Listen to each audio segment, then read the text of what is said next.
On this one now, we're going to be taking a look at different ways of looking at it. Of course, if we look at this graph, we can see that if we were to draw a vertical line, it will not go through more than one time. So therefore, this is a function.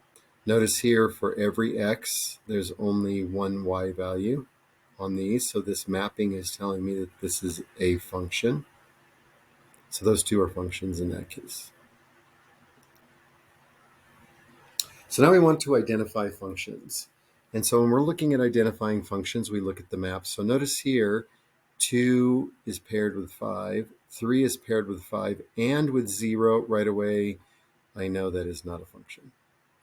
On this one, negative 2 is paired with 8, negative 1 is paired with 2, 0 is paired with 8, 1 is paired with 4, 2 is paired with 2, so therefore it is a function. Now notice that there are x values that are paired with the same y value. That's okay. You just can't have an x value paired to two different y values. Okay, so we check the answer. That's okay. We check the answer. That one's okay. Okay, on this one, notice here, we're going to look at all the x values. So 3 is to 7. Notice there's no more 3's there. Notice that we have two 1's there, so therefore that is not a function.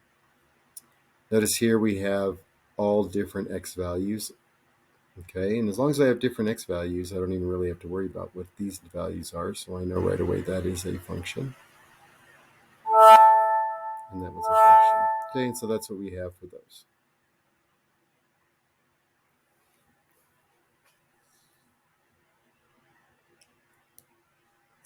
Okay, now we're going to look at this. So notice here we have quizzes and scores. So our quizzes will be our domain. So our quizzes will be 1, 2, 3, 4, 5. And our domain will be 86, 92, 78, 86, and 84. And that's okay, because as long as the domain values are different, so notice that on quiz 1 we didn't get 2 scores, we're okay. So that's how we would drag them to C. So is the relation a function? Yes, it is a function. And we can check that by looking at that. Notice our domain is 1, 2, 5, 3, and 4. They did it in that order.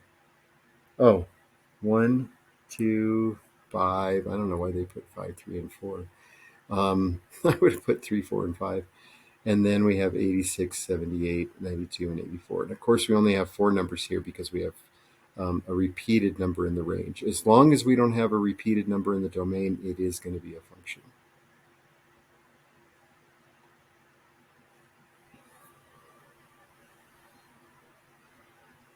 Okay, notice here, if I draw a vertical line anywhere along this, it's going to cross at only one point, so therefore it is yes. So yes, for each element of the domain, there is only one element of the range. So this is saying for each x, there is only one y. Okay, and that is correct. Okay, so now you have a check to do. So you should take care of this one, and then we'll go back to the next video.